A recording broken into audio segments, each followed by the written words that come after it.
bonsoir à toutes et à tous. C'est un vrai plaisir de venir à Lorient. Donc, ne croyez pas que je fais toutes les saisons. C'est la seconde fois que je viens. Et ça sera avec plaisir que je reviendrai si l'invitation m'est renouvelée. Ce soir, je vais vous parler de la fonte des glaciers, un sujet que vous connaissez, qui est au cœur de l'actualité. Et comme nous sommes à Lorient, j'ai axé cette conférence sur une des grandes conséquences de cette fonte des glaciers à l'échelle du monde, qui est l'élévation du niveau marin, d'où le titre « Les glaciers fondent, la mer monte ». Mais je vais aussi vous parler d'autres enjeux liés à cette fonte des glaciers. Et donc Damien le disait en introduction, j'ai beaucoup travaillé sur l'île du Spitzberg qui appartient à l'archipel du Svalbard. Et c'est cette photographie, peut-être qu'on peut éteindre, il est possible peut-être d'éteindre les lumières de l'écran afin qu'on puisse avoir une meilleure lisibilité des images, puisque un peu plus si c'est possible pour vous. Voilà, parfait. Ça permet... Non, d'accord, très bien, mais c'est pas grave, c'est pour que le public puisse voir les photographies. On a déjà sur cette photographie deux grands types de glaciers, avec sur votre droite, derrière le X d'enjeu, un glacier à front terrestre qui est en recul depuis un peu plus d'un siècle, depuis le début du XXe siècle précisément. Et à l'arrière-plan, un grand glacier à front marin qui livre des icebergs. Et les conséquences de cette fonte, on va l'aborder donc maintenant. Damien le disait tout à l'heure, les glaciers sont nombreux à la surface de la planète. L'inventaire glaciologique mondial vous donne un chiffre de plus de 274 000 glaciers à travers le monde. Et sur cette autre photographie du Spitzberg, dans la région du Kongsfjorden, vous avez deux grands types de glaciers, ces glaciers à front marin qui vont vous livrer des icebergs, et vous voyez très bien que leur fonte directe de ces glaciers vont alimenter directement le niveau marin, puisque cette eau liquide, cette eau douce, liquide, enfin d'abord solide, qui va être transformée en eau liquide, va venir compléter la bassine océanique, et les glaciers à front terrestre que vous voyez sur la partie gauche ici, qui, en fondant également, vont restituer de l'eau à l'océan mondial. Et sur cette photographie, on voit très bien, pour ceux qui sont familiers des environnements alpins ou des environnements polaires, on voit très bien le recul de ces glaciers qui se marquent dans le paysage par ces grandes traînées de moraines, qui sont des moraines latérales que vous voyez ici et qui montrent les différences de couleurs, vous montrent que le glacier, non seulement il a reculé, mais il a aussi fondu sur lui-même, abandonnant sur ses marges des sédiments qui vont être ensuite repris par les dynamiques géomorphologiques. Donc ça, c'est... je vais commencer d'abord par vous présenter la grande diversité des glaciers rapidement, parce qu'ils n'ont pas tous le même impact sur l'élévation du niveau marin. Donc, on va commencer par le premier grand glacier, la première grande catégorie de glaciers qu'on appelle des inland seas. Alors, les inland seas, je vous ai mis l'étymologie, ça vient du suédois, qui veut dire donc la glace à l'intérieur des terres. Et aujourd'hui, à la surface de la planète, nous avons deux grandes masses glaciaires qu'on appelle des inland seas. En Antarctique, vous avez une carte sous les yeux, et l'autre, c'est le Groenland, j'en reparlais tout à l'heure. Et l'inland seas de l'Antarctique correspond à cette grande masse, c'est la plus grande réserve d'eau douce à la surface de la planète, qui correspond donc à 14 millions de kilomètres carrés, 5 kilomètres d'épaisseur. C'est une carte ici qui vous montre l'épaisseur de la glace. Dans les parties les plus épaisses de l'inland seas de l'Antarctique, vous avez presque 5 kilomètres d'épaisseur de glace. Évidemment, ce n'est pas 5 km répartis partout, mais dans les secteurs où l'épaisseur est la plus importante, ça atteint 5 km. C'est la masse de glace la plus importante, avec un volume de glace qui, pour ce qui nous intéresse ici, a un potentiel d'élévation du niveau marin de 65 mètres. C'est comme, donc, si toute la glace de l'Antarctique fondait, l'ensemble des terres et des mers à l'échelle de la planète s'élèverait de 65 mètres. Et je vous rassure tout de suite, puisqu'on est à moins de 65 mètres ici à Lorient, et même à Paris, on est à moins de 65 mètres. Ça n'est pas prêt d'arriver et ça n'arrivera jamais. Et je vais vous expliquer pourquoi tout de suite. Ça va tout de suite détendre aussi l'atmosphère. La présence des glaciers en Antarctique, je vous l'ai mis aussi, c'est des glaciers qui existent depuis 34 millions d'années. On a un continent antarctique qui, pour des raisons liées à la tectonique des plaques, s'est détaché du reste du sud de l'Amérique et qui, en s'isolant, a permis d'abord d'avoir une position orbitale polaire, donc un espace où il y a très peu de radiation solaire, avec un angle d'incidence du rayonnement solaire qui est très fort, et des bilans radiatifs qui sont déficitaires. Donc c'est l'endroit au monde le plus hospitalier pour recevoir de la glace et la conserver longtemps. Et depuis que cette île de l'Antarctique, ce grand continent, est isolé du reste des autres continents, vous avez un courant circumantarctique qui l'isole et qui renforce son isolement d'un point de vue thermique et qui empêche cette glace, jusqu'à présent, de fondre. Et donc on a, depuis 34 millions d'années, des glaciers en Antarctique, et on aura encore pour des millions et des millions d'années de la glace en Antarctique. Et la glace la plus vieille qu'on puisse retrouver à la surface de la planète, c'est aussi en Antarctique qu'on la trouve. Les forages de glace qui nous ont donné la glace la plus ancienne nous donnent plus d'un million d'années d'âge pour cette glace. Les derniers forages atteignent 1 200 000 ans. Et ça veut dire qu'ici, on a de la glace très ancienne. Ça suppose aussi que si on a de la glace qui a plus d'1 million d'années, les périodes où il a fait très chaud au cours de ce dernier million d'années ont été chaudes à l'échelle de la planète, mais suffisamment fraîches en Antarctique pour conserver de la glace. Donc ça veut dire que même avec un réchauffement très important, c'est en Antarctique qu'on gardera un potentiel de glace longtemps, encore des millions et des millions d'années. Et donc le potentiel de 65 mètres, dont on reparlera tout à l'heure, c'est une utopie de vouloir complètement la faire fondre, dilapider et rejoindre l'océan mondial pour inonder toutes les terres qui ont moins de 60 mètres d'altitude. Donc, ça c'est donc le premier grand inland sea. Le second que vous connaissez, puisqu'il est plus proche de nous, c'est le Groenland. Et c'est donc la seconde grande masse glaciaire à l'échelle de la planète.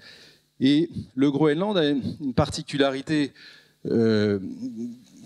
avec des chiffres, si on le compare avec l'Antarctique, qui sont moins effrayants. Alors d'abord, c'est une île plus petite. On a une superficie en glacé qui est aussi moindre et un potentiel d'élévation du niveau marin qui est sans commune mesure, puisqu'on a un potentiel d'élévation du niveau marin qui est, si on faisait fondre la totalité des glaces du Groenland, de plus 7 mètres. Donc, on est dans un ordre de grandeur qui est complètement différent.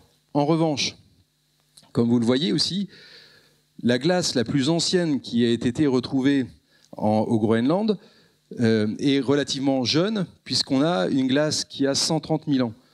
Ça veut dire deux choses. Ça veut dire que lors du dernier interglaciaire qui nous a précédé, qu'on appelle l'Éhémien et qui s'inscrit de moins 130 000 à moins 115 000 ans, il faisait très chaud, plus chaud qu'aujourd'hui, et on avait encore de la glace au Groenland puisqu'on a retrouvé de la glace plus vieille que cet interglaciaire éhémien.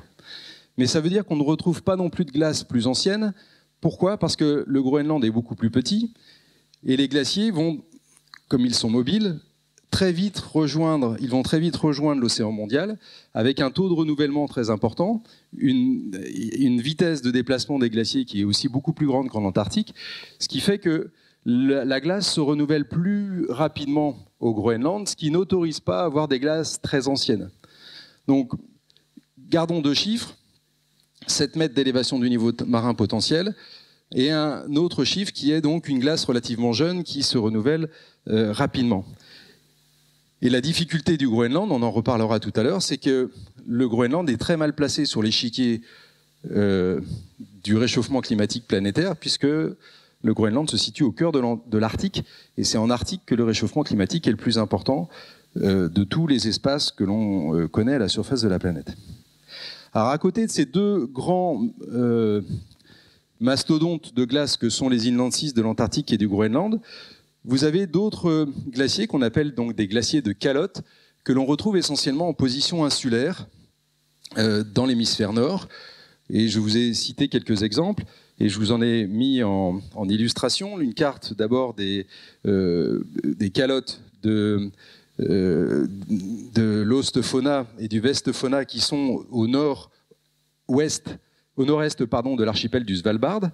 Donc vous avez une petite carte tout en haut à gauche qui vous montre la position de ces deux calottes glaciaires au niveau de l'archipel du Svalbard, donc à plus de 80 degrés de latitude nord, et une photographie que j'ai prise lors d'une des missions que j'ai pu réaliser donc, dans cet archipel, où on voit ces grandes étendues de glace desquelles peuvent éventuellement surgir quelques nunataks, c'est-à-dire des sommets qui dépassent de la calotte glaciaire.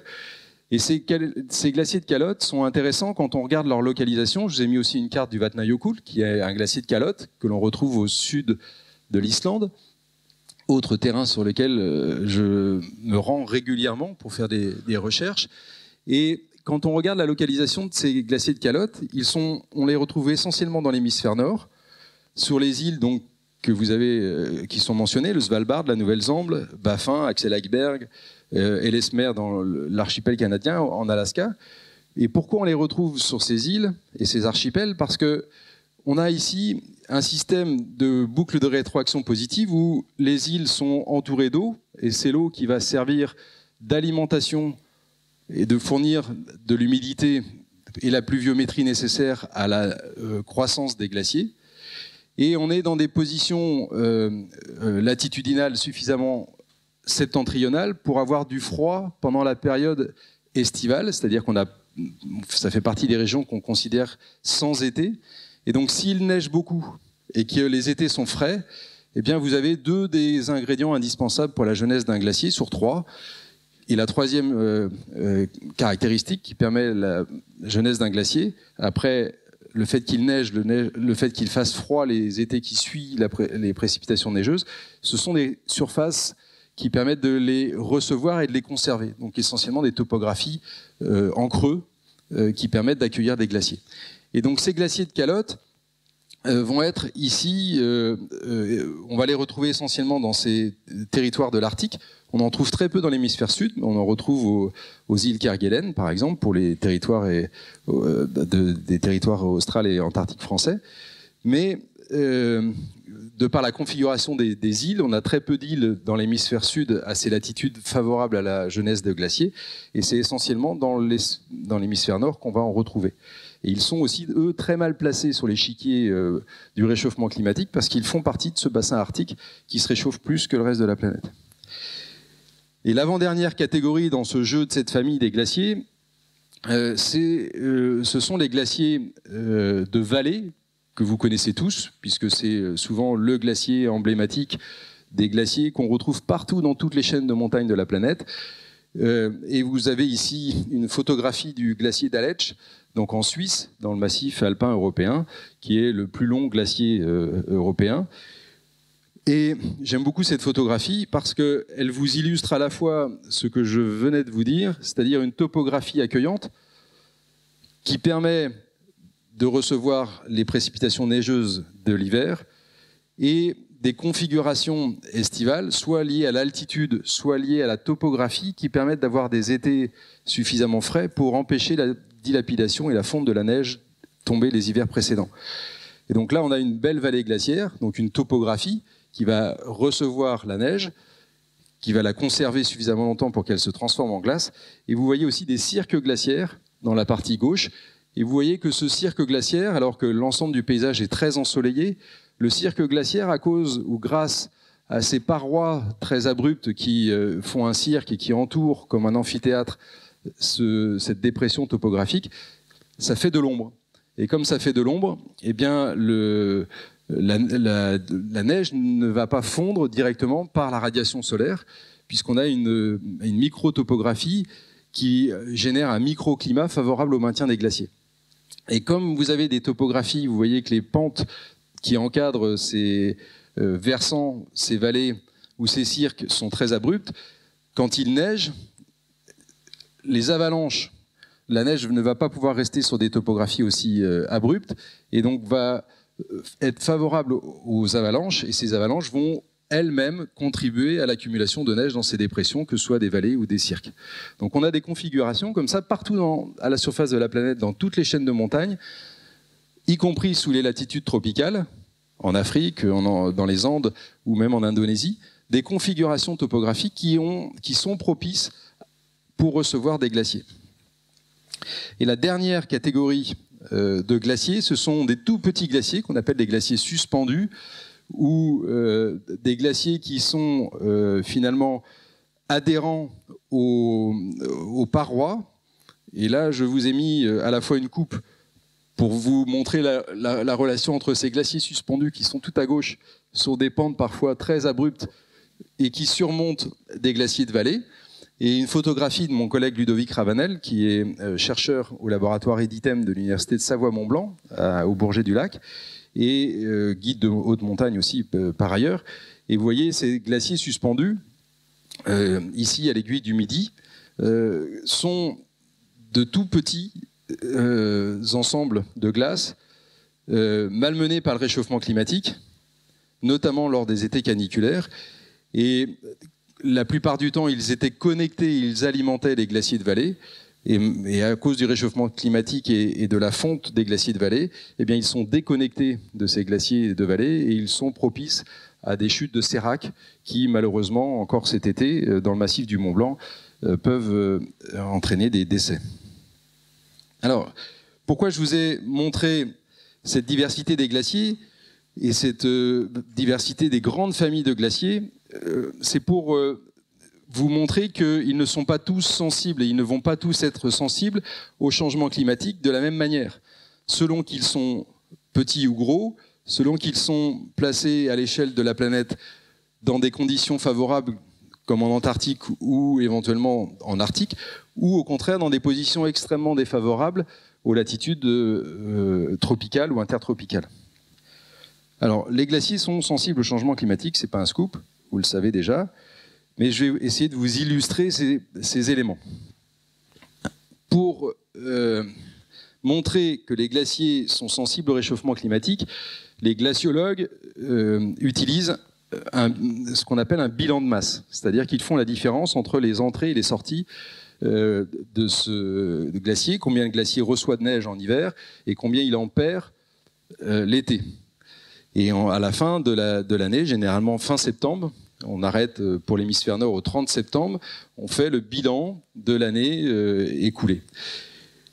Et ici, vous avez sur le diagramme de gauche, pour l'ensemble des glaciers à l'échelle de la planète, pour des glaciers de référence dont on a plus de 30 ans de mesure, entre 1950 donc, et 2022, les chiffres qui vous montrent que à l'échelle mondiale, entre 1950 et 2022, seules les années en bleu, c'est-à-dire 5 années sur la totalité de la série, les glaciers ont enregistré un bilan de masse positif. Toutes les autres années, en orange, vous montrent que, année après année, les glaciers ont enregistré un bilan de masse négatif, c'est-à-dire qu'ils ont perdu plus de masse glaciaire qu'ils n'en ont gagné. Or, quand on fait le bilan et qu'on essaie de replacer ça sur une courbe d'évolution temporelle, vous avez la même chose avec les mêmes valeurs, mais régionalement à l'échelle de la planète sur la figure de droite, toujours 1950-2022, et vous avez, par rapport à une moyenne qui est la moyenne de référence, ici le 0, c'est l'année 1976, vous voyez que, quelle que soit la région du monde, vous avez en courbe cumulative des glaciers qui régressent, qui perdent année après année de la masse glaciaire. Et certaines régions, comme celle de l'Arctique canadien, sont les plus exposées. C'est la courbe en orange qui est avec la pente la plus forte. Et vous voyez que certains glaciers ont fait un peu de résistance. Si on prend depuis 1950, c'est la courbe en bleu clair qui correspond à la Scandinavie. Et les glaciers scandinaves ont gagné un peu de temps, mais ils sont quand même sur une dynamique aussi de retrait. Mais il faut attendre la fin des années 90, début des années 2000, pour avoir donc une décroissance de ces glaciers de Scandinavie. Donc régionalement, on peut avoir des disparités selon les séquences temporelles, mais globalement, quand on regarde à l'échelle mondiale, on est avec une fonte des glaciers qui est continue depuis les années 1950 à ces dernières années. Alors, si on zoome sur un exemple, pour vous montrer comment on fait, ici avec l'exemple des glaciers en Suisse, pour illustrer cette construction des bilans de masse, vous avez donc des photographies en haut à droite qui vous montrent un glaciologue sur le glacier d'Aletsch, que vous avez vu tout à l'heure, et il tient dans sa main ce qu'on appelle une perche à neige. Ces perches, elles sont enfoncées dans le glacier, et on mesure chaque année l'ablation du glacier en mesurant la perte de neige qui est observée. Et vous voyez qu'en 2022, le glacier d'Aletsch, sur cette partie en tout cas du glacier d'Aletsch, avait perdu 6 mètres par rapport à l'année d'avant. En 2023, 4,70 m, et en 2024, 4 mètres. Et quand vous regardez la série, donc ça vous illustre concrètement comment on peut faire. Et quand vous regardez la série, depuis le début des années 2000 jusqu'en 2024, vous voyez que en bleu, ce sont les apports de neige, les gains des glaciers suisses. En rouge, ce sont les pertes, donc c'est l'ablation, c'est ce que le glacier va perdre l'été. Et en gris, c'est la différence, c'est donc le bilan entre les entrées et les sorties, entre les gains de neige et les sorties. Et vous voyez ici que toutes les années, sauf la première, les bilans de masse ont été déficitaires. C'est ce qui nous permet de comprendre pourquoi ces courbes cumulatives ensuite sont déficitaires aussi. Mais je voudrais attirer votre attention sur l'année 2024. L'année 2024 avait été une année extrêmement neigeuse pour le massif alpin européen. Il avait neigé beaucoup, et il a neigé tardivement. C'est-à-dire que même notamment en France, on avait eu dans certains massifs, comme le massif de la Vanoise, beaucoup de neige jusqu'au mois de juin. Et alors que 2024, vous voyez que c'est la courbe, les entrées, c'est là où les glaciers suisses ont gagné le plus de neige de toute la série, eh bien le bilan est quand même déficitaire à la fin de l'année. Pourquoi ? Parce qu'on a des étés caniculaires et que l'ablation estivale l'emporte sur les apports en neige de l'été, y compris pour des années exceptionnelles, comme l'année 2024, où on avait eu des apports considérables, où on espérait que les glaciers alpins du massif alpin européen auraient pu avoir un bilan positif à la fin de l'année 23-24. Et on ne peut pas faire encore le bilan de l'année 24-25, puisqu'on arrête les chronomètres au 30 septembre et qu'on doit être aujourd'hui le 23, donc c'est dans une semaine que l'on pourra obtenir les statistiques et les bilans de l'année 24-25. Et donc rapporté sur une carte, en bas à droite, vous voyez ici que, quelle que soit la localisation des glaciers à l'échelle de notre pays voisin, la Suisse, eh bien vous voyez qu'ils ont tous un bilan négatif. Il y a des régions où ils perdent plus que d'autres, mais globalement, ils sont tous déficitaires. Donc ça, c'est le constat. Et maintenant, c'est intéressant de se projeter, c'est-à-dire d'essayer de comprendre, en fonction des modèles climatiques, ce qui va advenir à ces glaciers. Qu'est-ce qu'ils vont devenir ?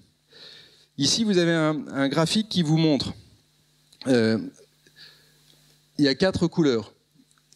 Les 4 couleurs, ce sont des scénarios d'augmentation de la température, les fameux scénarios du GIEC. Donc vous avez plus 1,5 degré, c'est un scénario très optimiste, et 4 degrés, c'est le scénario pessimiste, mais c'est aussi le scénario qui a été retenu par les gouvernements français qui se sont succédés ces dernières années.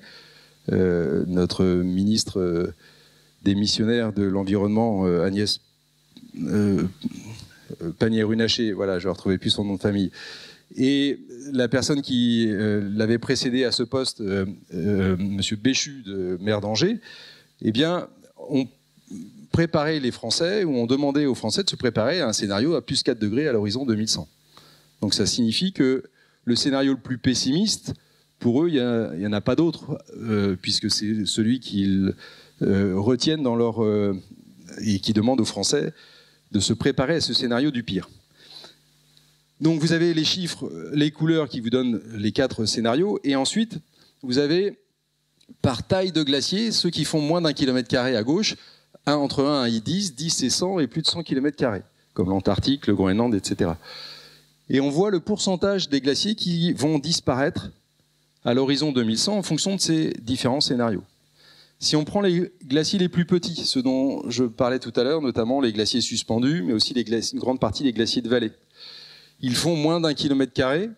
Donc, à l'horizon 2100, plus de 90% des glaciers auront disparu si on a effectivement une température à 4 degrés, à plus 4 degrés par rapport à l'actuelle.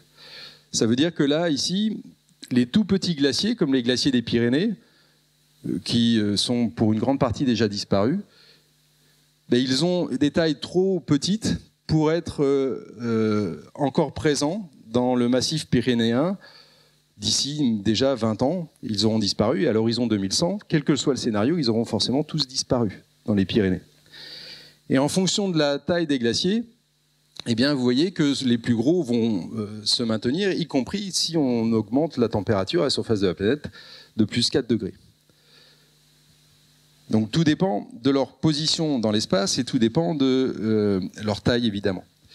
Et pour vous donner un exemple, le glacier peut-être le plus célèbre de notre massif alpin français, qui est la mer de glace, vous avez ici une représentation qui illustre la position de la glace aujourd'hui, puis en 2030, en 2050 et en 2099, c'est-à-dire à la fin du siècle.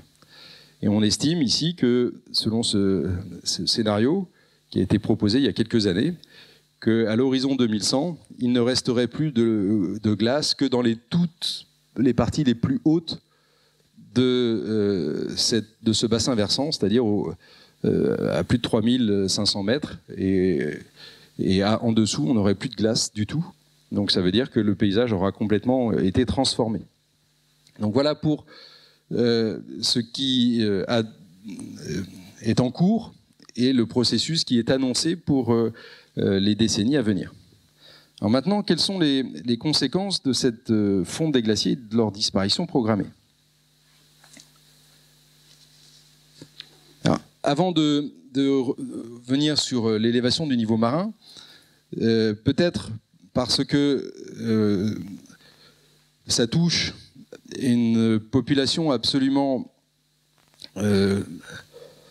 impressionnante en termes de chiffres, on considère que à peu près 2 milliards d'habitants dépendent de cette réserve d'eau que représentent les glaciers, qui sont de véritables châteaux d'eau naturels. Et cette population de 2 milliards d'habitants, eh bien, elle vit essentiellement au pied de l'Himalaya, dans une région du monde où les densités de population sont les plus importantes. Donc dans cette partie de l'Asie, sur les flancs sud de l'Himalaya, notamment en Inde, mais aussi au Pakistan, en Afghanistan, et pour une partie des glaciers des Tian Shan ou du Tadjikistan, du Pamir, les régions qui ne dépendent que de l'apport en eau douce des glaciers, c'est-à-dire dans les bassins endoréiques de l'Asie centrale, de ces régions désertiques. Et donc cette région du monde accueille, puisque vous avez les chaînes de montagnes les plus élevées de la planète, ce qu'on appelle le troisième pôle, après l'Antarctique et l'Arctique. On considère qu'on a un troisième pôle avec 95 000 glaciers, plus de 700 000 km3 de glace. Donc un véritable grand château d'eau dont dépendent 2 milliards d'habitants à la surface de la planète. Alors, vous avez des photographies pour vous illustrer ces glaciers, notamment le grand glacier de Fedtchenko, qui est dans le Pamir, le plus long glacier de vallée du monde, qui fait plus de 70 km de long, qui détient ce record. Et puis une photographie en bas à gauche, prise par mon collègue Alain Cariou de Sorbonne Université, qui vous montre que même dans les Tian Shan, vous avez des glaciers en recul avec les marges et les moraines que l'on retrouve délaissées par les glaciers en retrait. Alors, quand vous voyez cette carte, vous allez me dire, mais finalement, on a beaucoup de bleu, avec des cercles bleus. Et ces cercles bleus correspondent à des bilans de masse qui sont positifs, c'est-à-dire des glaciers qui reçoivent plus de neige qu'ils n'en perdent. Oui, mais ils sont localisés. Alors déjà, les bilans de masse sont légèrement positifs, c'est pas non plus des quantités très importantes qu'ils engrangent. Ils sont légèrement positifs.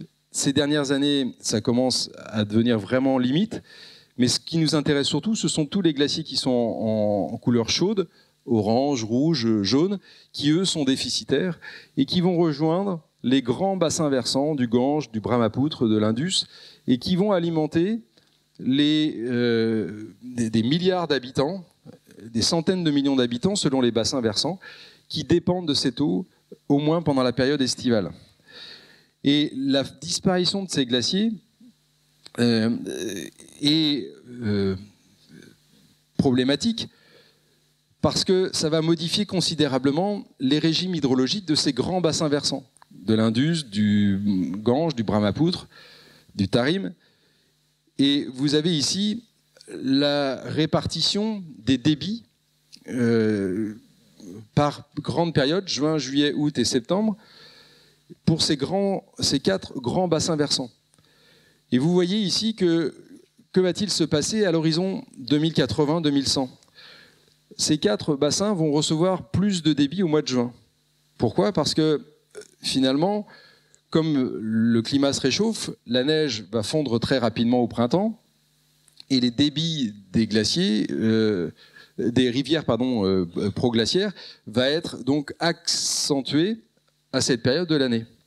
Et en revanche, en juillet, août et septembre, vous allez avoir des débits qui sont moins importants, qui seront moins importants, parce que ce sont des débits qui sont en juillet, août et septembre soutenus par la fonte des glaciers. Or, si les glaciers disparaissent, les débits vont se réduire. Alors vous allez me dire, c'est pas grave, il y en a un peu plus au mois de juin, et il y en a un peu moins en juillet, août et septembre, c'est pas très grave. Mais si, parce que c'est pendant la période la plus chaude de l'année, donc juillet, août et septembre, qu'on va avoir le plus besoin d'eau pour l'agriculture. Et une grande partie de ces régions dépendent d'une agriculture irriguée, notamment pour le bassin versant du Tarim, qui est finalement un bassin versant endoréique, avec très peu ou quasiment pas de précipitations. Et la seule eau potable qui va arriver pour l'agriculture, pour l'alimentation en eau potable de centaines de millions d'habitants, pour l'hydroélectricité, dépend de ce régime hydrologique qui va être complètement modifié, qui était jusqu'à présent un régime niveau glaciaire, avec un débit très important en mai-juin lié à la fonte de la neige, mais qui était soutenu pendant le reste de l'été par la fonte des glaciers. Sauf que si les glaciers disparaissent ou ont moins de glace à fournir aux rivières, eh bien, tout l'équilibre économique va être modifié. Il va falloir adapter soit les cultures, le type de culture, soit modifier les sources d'alimentation en électricité, parce que ça dépend beaucoup de l'hydroélectricité. Et un pays comme l'Inde développe énormément ses programmes d'hydroélectricité dans sa partie septentrionale et sur les contreforts de l'Himalaya. Alors, l'autre grande conséquence de la fonte des glaciers, c'est l'élévation du niveau marin. Et certains littoraux sont évidemment, pour certains, menacés de submersion. Donc là, je sens que l'attention est à son point culminant. Mais attendez, ça sera pour encore quelques diapos. Alors, quand on regarde à l'échelle mondiale, donc vous le savez, les glaciers, ce sont des masses, des réserves d'eau douce. Et quand ils fondent, ils rejoignent directement ou indirectement l'océan mondial, soit en fondant, en livrant des icebergs, comme je vous l'ai montré tout à l'heure au Svalbard, soit par les rivières qui vont aller terminer leur course dans l'océan mondial. Et quand vous voyez ici cette carte, c'est la contribution des différentes régions glaciaires à l'élévation du niveau marin. Et vous voyez que les principaux contributeurs se retrouvent en Arctique. Ce que je vous disais tout à l'heure, c'est dans l'Arctique que ça se réchauffe le plus.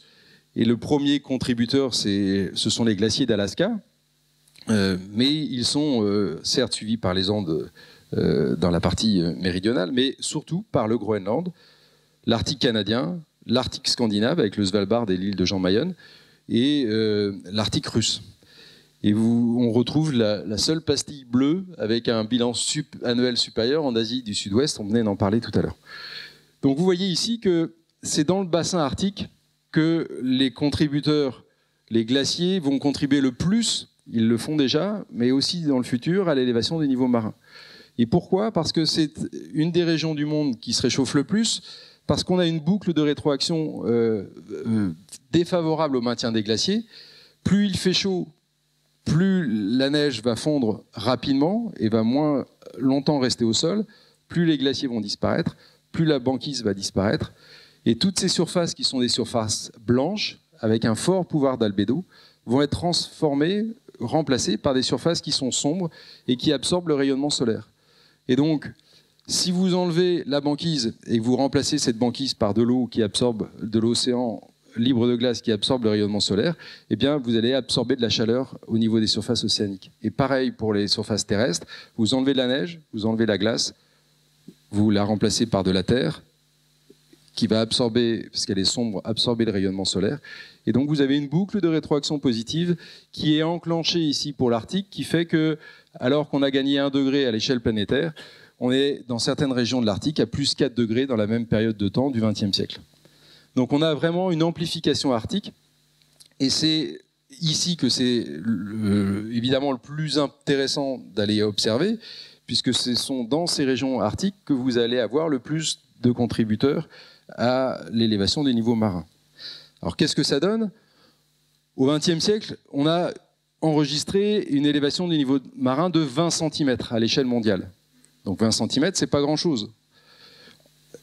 En revanche, en fonction des pronostics et des scénarios envisagés d'augmentation de la température, je vous en ai retenu 2 ici.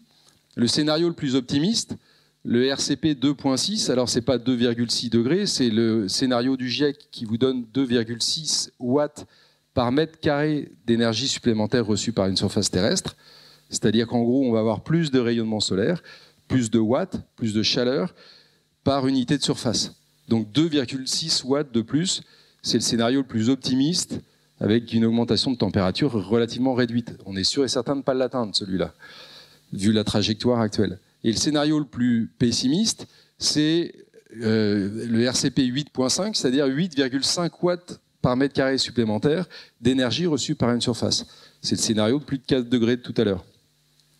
Dans ces cas-là, on l'a vu tout à l'heure, en fonction des scénarios de température, vous allez avoir des glaciers qui vont complètement disparaître de l'échiquier planétaire et qui vont, en fondant, aller alimenter la bassine océanique.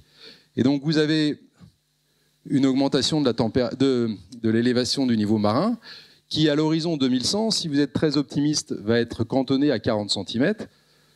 Si vous êtes moins optimiste, qui est proposé à plus 80 cm à l'horizon 2100.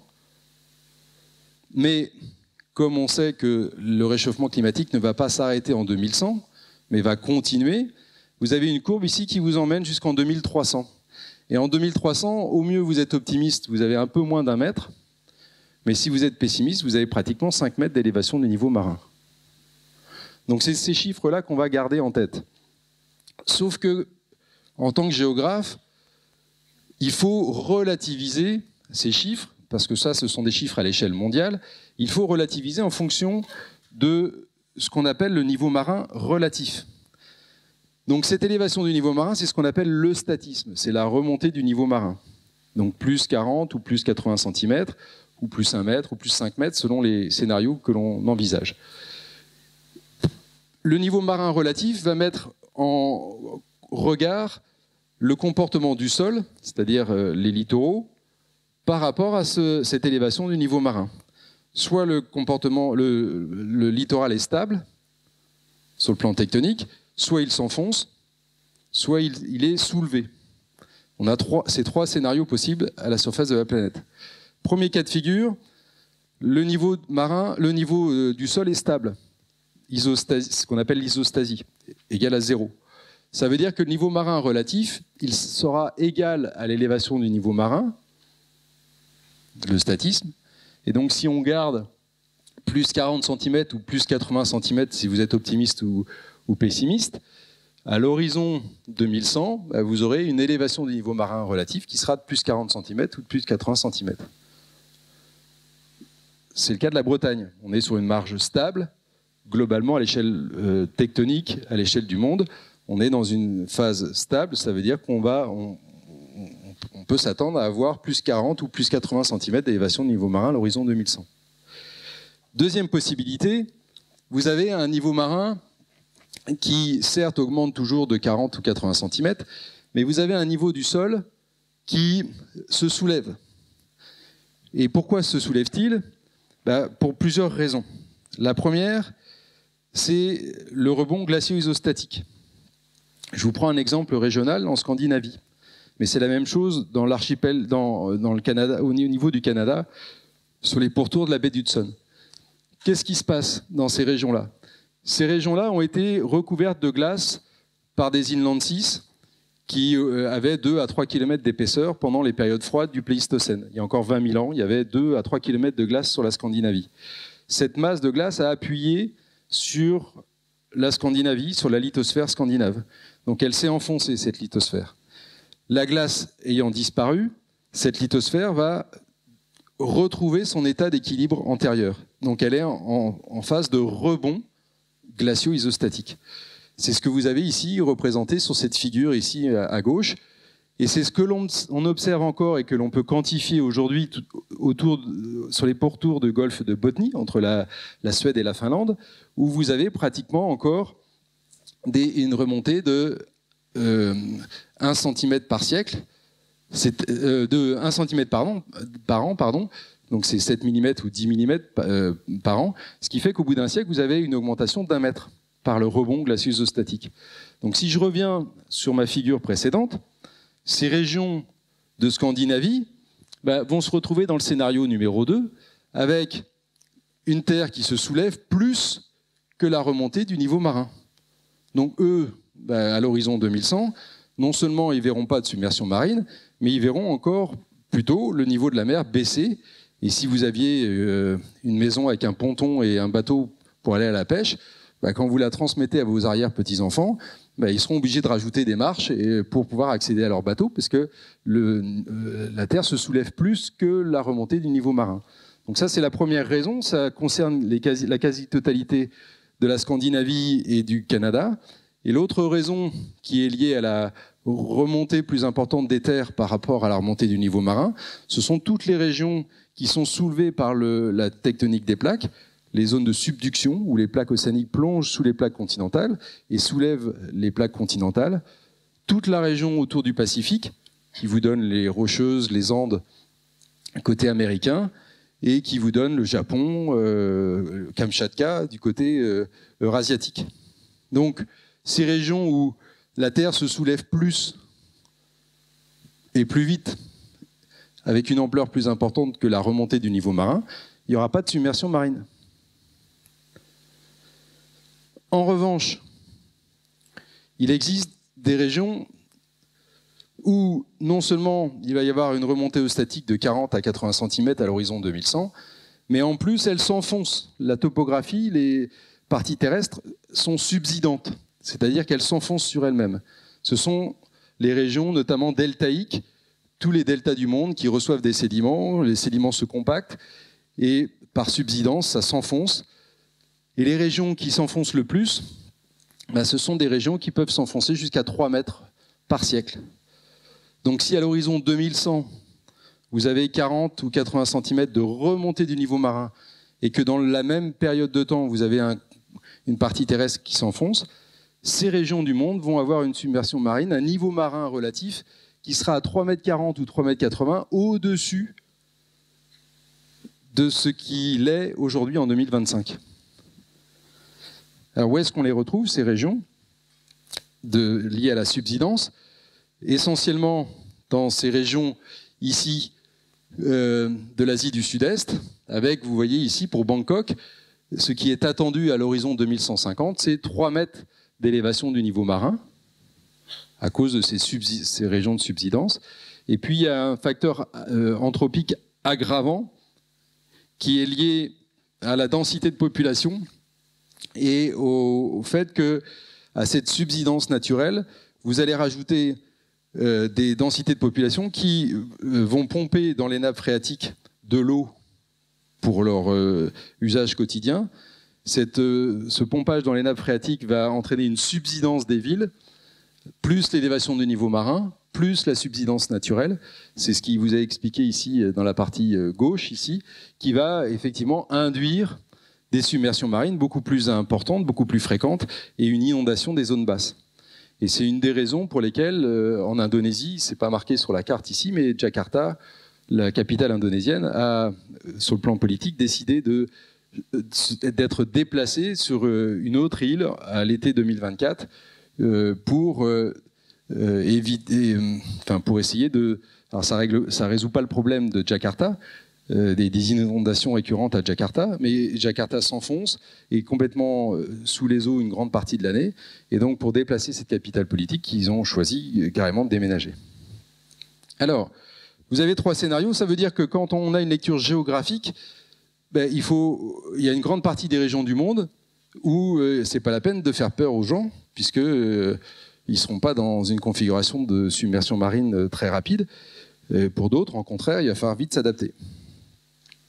Alors, je reviens à une autre lecture géographique qui est en fonction non plus de la stabilité, de la subsidence ou de la surrection, mais de la configuration des côtes. Vous habitez l'Orient, je ne vais pas vous faire un dessin, mais j'ai repris une figure qui avait été dessinée par un grand géographe, Roland Paskov, dans un manuel de géographie publié il y a déjà une vingtaine d'années, où vous voyez ici, pour une augmentation de l'élévation du niveau marin de 40 cm ou de 80 cm, là c'était 0,43 et 0,84, on va reprendre les chiffres de tout à l'heure, vous voyez que si vous augmentez de 40 ou de 80 cm votre niveau marin, si vous êtes à gauche sur une côte rocheuse, ça ne va rien changer à votre littoral, il y aura une translation du point A au point B, mais ça ne va rien changer à la position du trait de côte. En revanche, si vous êtes avec un marais maritime ou un estuaire, avec des topographies littorales qui sont extrêmement basses, eh bien vous allez passer du point A au point B, mais vous allez perdre quelques kilomètres de côte et votre trait de côte va être translaté de plusieurs centaines de mètres, plusieurs kilomètres à l'intérieur des terres. Et pour illustrer ça, je commence d'abord par l'estuaire de la Loire. C'est pas parce que je parlais de l'Orient tout à l'heure, mais c'est pour vous montrer. D'abord, je suis originaire de la région nantaise, donc c'est une région que je connais bien, et surtout, ça vous illustre ici les scénarios proposés par le BRGM. Vous pourrez, à l'issue de cette conférence, aller sur le site du BRGM chez vous. Vous tapez zone exposée à l'élévation du niveau marin à marée haute, et vous avez la possibilité de déplacer le curseur à gauche. Là, il y a de 0 à 4 mètres. Et vous voyez ici, j'ai fait exprès de prendre 4 mètres parce que on voit très bien avec cet estuaire de la Loire, si on augmente de 4 mètres l'élévation du niveau marin, toutes les zones en rouge, il y a des régions où ça ne va pas changer grand-chose. Dans le secteur de Pornic, qui est une côte rocheuse, ça va déplacer quasiment pas le trait de côte. En revanche, pour l'estuaire de Saint-Nazaire, Donge et toute la partie industrielo-portuaire de la Basse-Loire, elle va se retrouver sous les eaux avec plus 4 mètres d'élévation de niveau marin, comme la presqu'île guérandaise, évidemment, qui va se retrouver sous les eaux. Alors, le moment que vous attendez sans doute tous, c'est une région que vous connaissez mieux, l'Orient. Là, c'est le même site du BRGM, avec ici le scénario à plus 1 mètre. Donc si vous êtes optimiste, c'est en 2300. Donc personne ne sera là pour constater les dégâts. Si vous êtes pessimiste, ça ne sera pas en 2300, mais en 2100. Et vous pourriez avoir une carte comme celle-ci, avec quelques modifications majeures, notamment dans des secteurs que vous connaissez bien, au sud-est, enfin au sud de l'agglomération de Lorient. Et ça, c'est avec un scénario plus 1 mètre, et avec un scénario plus 4 mètres, vous allez sur le site du BRGM et vous tapez la carte zone exposée à l'élévation au niveau de la mer, à marée haute, vous avez toute la France et vous pouvez zoomer sur votre région. Vous pouvez même taper le nom de votre commune. Ici, cherchez une commune ou une adresse dans cette zone, vous tapez l'adresse de votre maison et vous avez le résultat et vous pouvez bouger le curseur. Alors, je ne vous montre pas ça pour vous dire que ça n'arrivera jamais. La seule question, c'est qu'on ne sait pas quand ça arrivera. Mais ça arrivera, plus 1 mètre ou plus 4 mètres, ça arrivera. Mais on ne sait pas quand. Et quand j'ai à intervenir, souvent, on me dit qu'il ne faut pas faire peur aux gens et que c'est de la science-fiction. Alors moi, je leur dis, mais non, ce n'est pas de la science-fiction, puisque si on regarde le passé de l'histoire de notre planète, c'est déjà arrivé. Et c'est la raison de cette diapositive ici. Vous avez en haut à gauche l'évolution du climat sur les 800 000 dernières années, avec des périodes froides où vous aviez eu des grandes surfaces englacées et des périodes chaudes où le niveau de la mer a augmenté parce qu'on avait plus chaud, il faisait plus chaud qu'aujourd'hui à la surface de la planète, donc il y avait moins de glaciers, moins de glace, et que la glace a rejoint l'océan mondial. C'est la courbe que vous avez en bas à gauche.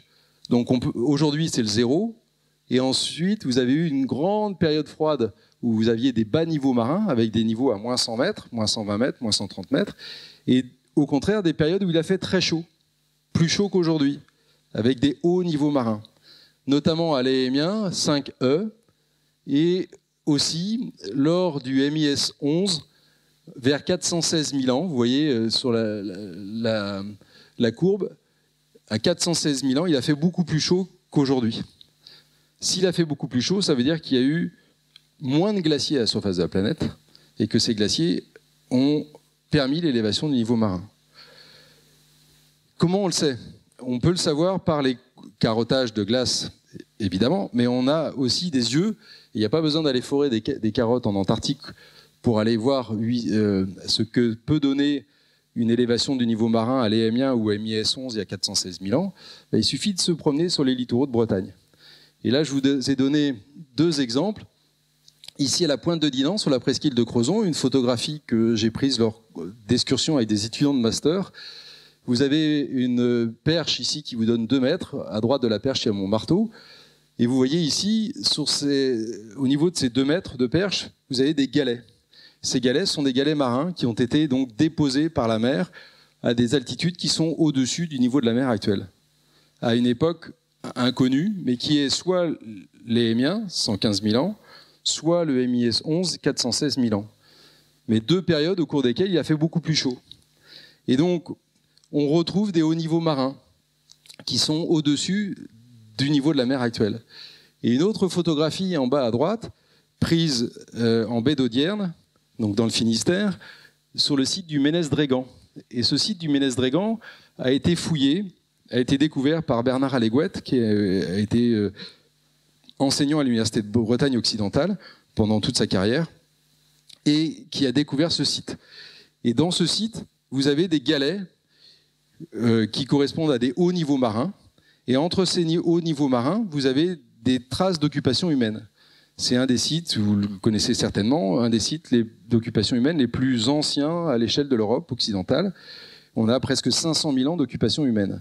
Ça veut dire que pendant ces 500 000 ans, les gens qui ont habité, nos ancêtres qui ont habité cette région du Finistère, eh bien, de temps en temps, ils s'abritaient dans cette grotte, dans cet abri sous roche, quand le niveau de la mer était beaucoup plus bas, et ils allaient en baie d'Audierne chasser le mammouth et le cerf. En revanche, quand il faisait beaucoup plus chaud, que le niveau de la mer montait, leur abri sous roche était ennoyé par l'élévation du niveau marin, et ils abandonnaient ce secteur, et on retrouve des galets. Et ensuite, quand le niveau marin rebaissait, ils venaient de nouveau chasser en baie d'Audierne, sur cette grande plaine qui était exondée, et ils réoccupaient les abris sous roche. Et quand vous regardez les cartes, une carte ici qui a été produite dans l'Atlas autrement, mais qui vient d'un travail d'une étudiante de l'Université de Bretagne, vous avez pour le Finistère des petits ronds. Ces petits ronds correspondent à des secteurs où on a identifié des plages. Et les couleurs dépendent de l'altitude relative au niveau de la mer actuelle de ces plages. Et vous voyez ici que quand vous avez des plages qui sont en rouge, ce sont des plages qui sont à 10 mètres 70 ou 12 mètres 80 au-dessus du niveau de la mer actuelle. Ça veut dire qu'on a des témoins partout en Bretagne, notamment dans le Finistère, avec des plages qui sont à plus de 10 mètres. Mais quand vous voyez la grande majorité des plages, ce sont les plages qui sont entre 6 mètres 40 et 8 mètres 50. Il y a 267 plages qui ont été identifiées à cette altitude-là et qui sont réparties sur les côtes du littoral finistérien. Et pour vous rapprocher peut-être de chez vous, une photographie que j'ai prise il y a très très longtemps sur la presqu'île de Quiberon. J'en avais même fait un croquis pour un manuel de géographie à l'usage des étudiants de première année en 2004. Donc ça me rajeunit pas, c'était il y a 21 ans. Et vous voyez ici sur la presqu'île de Quiberon, vous retrouvez le fort de Penthièvre en haut à gauche, la plage, une falaise taillée dans les granites, et au-dessus de cette falaise, des dépôts marins avec des galets marins qui sont perchés à 2 ou 4 mètres au-dessus du niveau de la mer actuelle et qui correspondent à une plage qu'on appelle donc des plages perchées et qui correspond certainement à un haut niveau marin de l'EMIA ou du MIS 11 de 416 000 ans. Et donc, on a eu des périodes où le niveau de la mer était beaucoup plus haut. On a eu aussi des périodes où le niveau de la mer était beaucoup plus bas. Parce que quand les périodes sont froides, eh bien, l'eau est capitalisée sous forme de glace sur les continents et ça fait autant d'eau en moins dans les océans. Et là, vous avez une carte de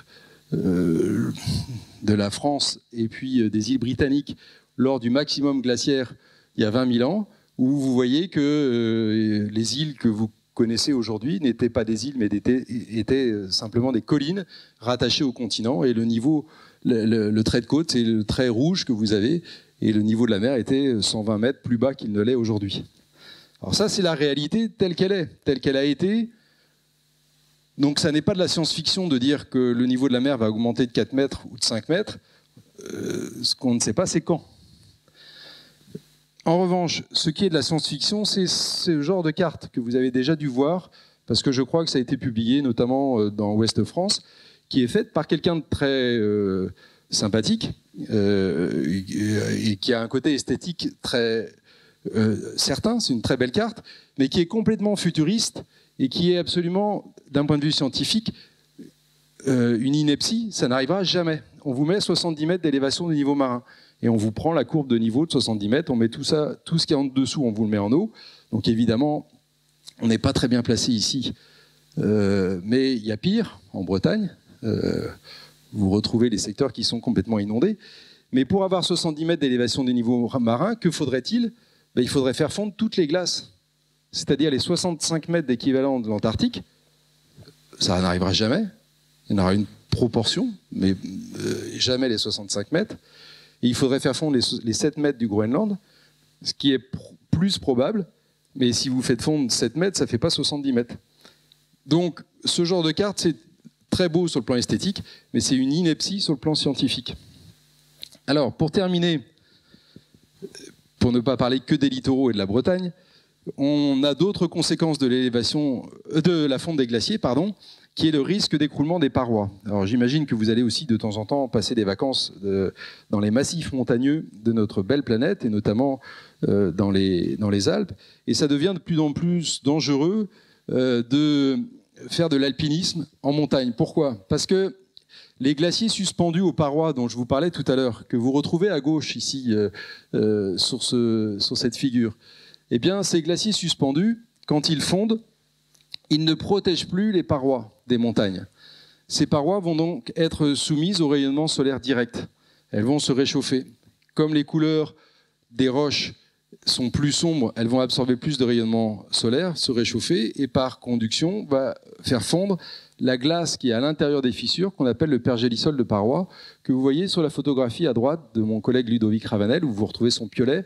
Et vous voyez ici une fissure, et dans cette fissure, il y a de l'eau gelée. Or, ce pergélisol de paroi, c'est lui qui tient la roche. Et donc, si vous faites fondre les glaciers suspendus, ils ne protègent plus les parois. Si le soleil vient réchauffer les parois, ça va faire fondre le pergélisol et tout s'écroule. C'est-à-dire que vous allez avoir ici des parois entières qui dévalent les pentes, qui sont devenues instables et qui vont vous donner des écroulements rocheux. Et l'autre phénomène, c'est le phénomène de compression-décompression, la décompression post-glaciaire, ce que j'étudie moi en ce moment en Islande, avec le soutien de l'Institut polaire français Paul-Émile Victor.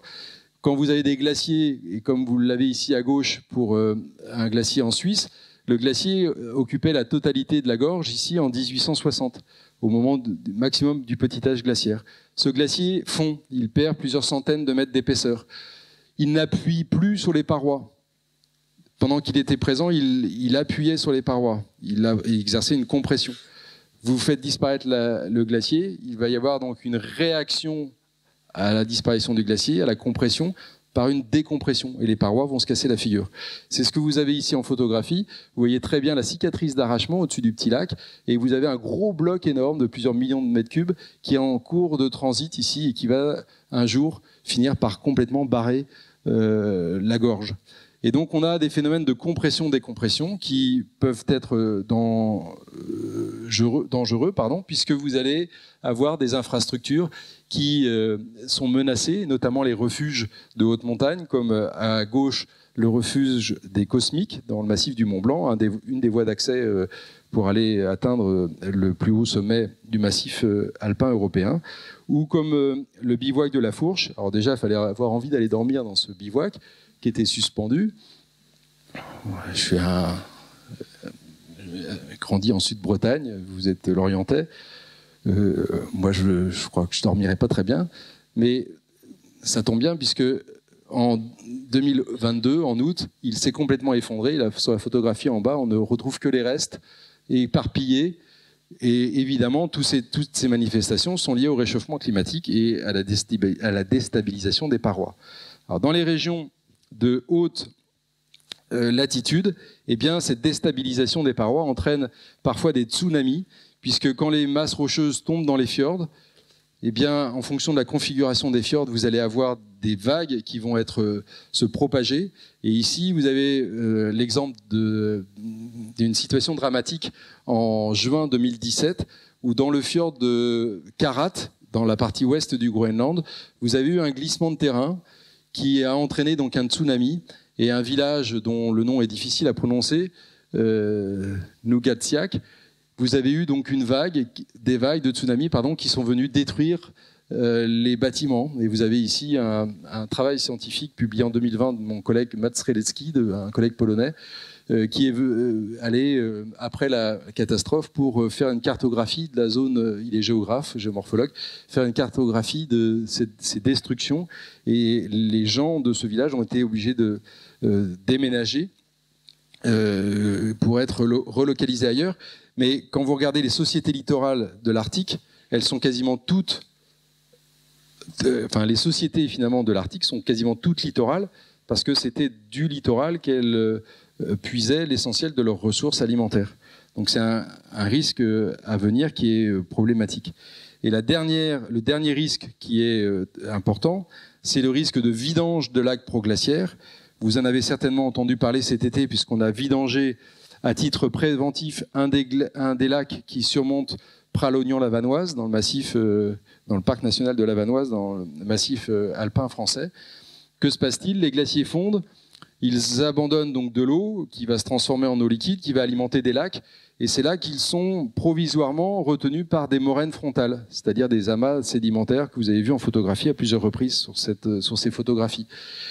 Or, de temps en temps, il peut y avoir soit des glissements de terrain, soit des avalanches, soit des phénomènes qui vont entraîner la rupture brutale de ces moraines frontales. Et ça va entraîner donc des inondations majeures et des ruptures de lacs. Et on estime à l'échelle mondiale à 15 millions de personnes qui vivent à proximité des lacs. Donc ils sont répartis essentiellement en Asie. C'est le gros cercle, le cercle principal ici où il y a le plus d'habitants. Avec essentiellement l'Inde et le Pakistan, mais vous voyez aussi en Amérique du Sud avec le Pérou, la France l'Europe avec la France, le Chili, la Suisse pardon, et l'Italie, l'Autriche, mais aussi des territoires au Canada ou au Groenland en orange. Or, vous voyez ici que beaucoup d'habitants habitent à moins de 10 km d'un lac, c'est-à-dire à peu près 1 million de personnes. 10 km, c'est rien du tout, parce que s'il y a une rupture brutale, vous avez quelques secondes ou quelques minutes pour évacuer, et donc vous ne pourrez pas survivre à une rupture majeure de lac. Et 2 millions d'habitants à moins de 35 km, ça vous laisse un tout petit peu plus de temps, mais il y a peu de chances que vous en sortiez vivant. Alors pourquoi ? Alors ces ruptures de lac, il y en a eu énormément, ce qu'on appelle des GLOF. C'est donc un acronyme anglais pour dire les ruptures de lac, de vidange de lacs glaciaires. Donc 9 millions d'habitants exposés en Asie par 2200 lacs. Et depuis 1930, ce sont toutes les pastilles oranges que vous avez sur cette carte.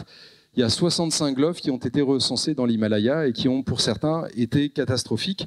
Je vous donne juste un exemple de ce qui s'est passé le 17 juin 2013 dans une toute petite ville en Inde, dans la partie septentrionale de l'Inde, la ville de Kedarnath, qui est quasiment pas habitée en hiver, parce qu'elle est très difficile d'accès. Mais en revanche, elle accueille des milliers de pèlerins, parce qu'il y a un pèlerinage au printemps, toujours, en l'honneur de Shiva. Or, que s'est-il passé en 2013 ? Il a plu beaucoup. Il y a eu 315 mm en 24 heures. Alors, 315 mm, c'est beaucoup. Il y a 1200, ça fait la moitié de ce qui pleut à Paris en une année. Il pleut à peu près 650 mm à Paris, 1200 à Brest, je crois. À Lorient, je n'ai pas le chiffre en tête. Mais en tout cas, ça fait beaucoup de précipitations en 24 heures. Et ces précipitations ont fait gonfler le niveau du lac, ont fait monter le niveau du lac. Il y a eu une avalanche qui a déclenché la rupture de la moraine que vous voyez en bas à gauche. Vous voyez cette moraine frontale avec la rupture qui a entraîné la vidange du lac. Vous voyez ce qui reste du lac tout en haut à droite, avec ces sédiments, mais toute l'eau a disparu. Et en quelques minutes seulement, la ville de Kedarnath, qui est située à 2 km en aval de ce lac, a été dévastée par une coulée mélangeant de l'eau et des sédiments morainiques, donc une coulée de débris. Et vous avez eu donc 6000 personnes décédées en un seul événement, parce que si vous êtes à 2 km de la rupture du lac, vous n'avez aucune chance de vous en sortir. Alors que vous habitiez en Inde ou que vous habitiez à Saint-Gervais au XIXe siècle, c'est pareil. Je vais m'arrêter avec juste 2 éléments. 2025 est l'année internationale de la préservation des glaciers, décrétée par l'UNESCO. Donc ça donne l'occasion de nombreuses manifestations. L'autre élément, une petite pointe d'humour que je vous laisse découvrir. Alors ça fait peut-être pas rire les Lorientais, mais pour le Parisien que je suis devenu, ça fait toujours sourire. Et je vous remercie de votre attention. Alors Damien Surget vous a dit tout à l'heure que j'avais écrit un atlas des glaciers, et il se trouve qu'il y a des exemplaires ici. Voilà la couverture et la 4e de couverture. Je me ferai un plaisir d'abord de répondre à vos questions, et puis si vous voulez que je le dédicace, je me ferai un plaisir de le faire. Voilà, je vous remercie.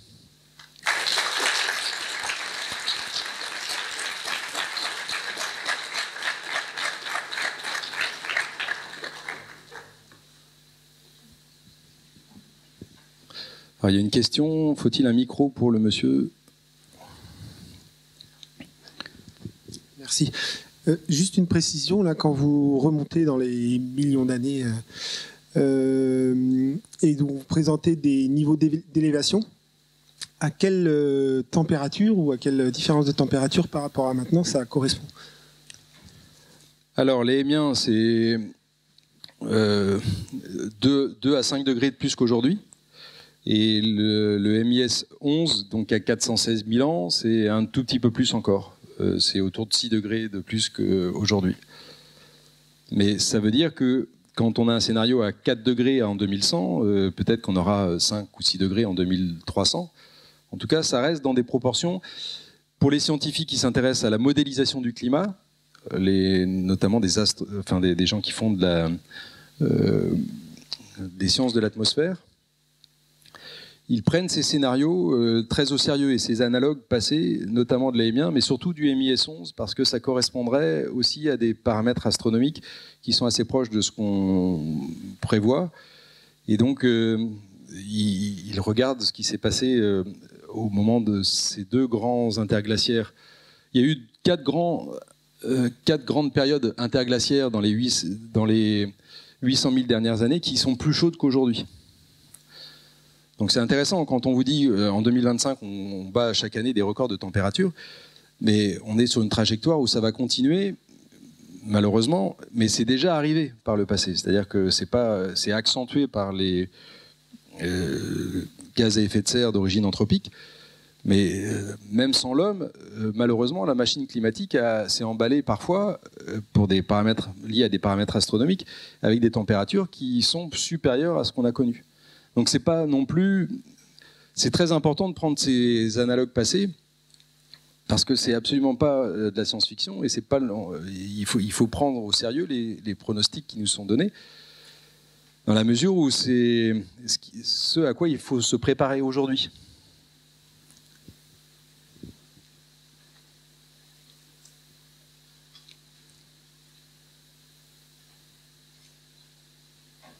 Oui. Ah, attendez, je pense qu'il faut que vous ayez le micro pour la captation. D'abord, merci beaucoup pour cette présentation extrêmement passionnante et érudite.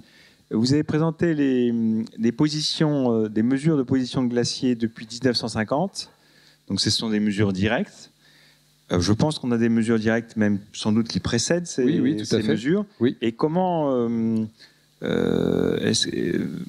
en avez parlé, mais comment compléter ces mesures directes avec les mesures indirectes de caractérisation des glaces, de leur teneur et autres, qui permettent aussi d'avoir des informations complémentaires? Alors ça, j'en ai pas du tout parlé. Effectivement, vous avez 1000 fois raison. On peut remonter, on peut refaire des bilans de masse de glaciers sur 800 000 ans ou 1 million d'années en Antarctique et sur 130 000 ans au Groenland. Et sur des périodes plus courtes pour les glaciers alpins européens ou les autres massifs. Donc là, les bilans de masse, vous les faites en faisant des carottes de glace et en interprétant, puisque finalement, vous allez avoir pour chaque année une période de neige avec une densité de la neige et de la glace qui n'est pas la même que de la densité de la période estivale qui suit, qui est une période d'ablation, et donc on va pouvoir reconstituer les bilans de masse passés. Alors, ça, pour les mesures directes... de Lorius, peut-être, c'est ça Alors, Claude Lorius a été un des pionniers, mais il est pionnier pas pour faire les bilans de masse, pour reconstituer les paléoclimats. Claude Lorius était un glaciologue, comme beaucoup de vous le savent, et il a fait partie de l'année géophysique internationale en 1957-58 en Antarctique avec des Russes, et il racontait toujours que c'est en mettant un glaçon dans son verre de whisky, quand le glaçon a fondu et a libéré des bulles d'air, qu'il a eu l'idée d'aller dans les glaces, récupérer ces bulles d'air pour reconstituer l'atmosphère passée. Et donc là, on peut, en faisant des carottages de glace dans toutes les glaces du monde, mais en Antarctique notamment, il a été un des pionniers à reconstituer la teneur en CO2 et en méthane de l'atmosphère terrestre passée grâce aux bulles d'air prises au piège dans les glaces de l'Antarctique. Donc la glace de Vostok, le forage de Vostok, c'était 420 000 ans. Ça a été pendant longtemps la carotte de référence.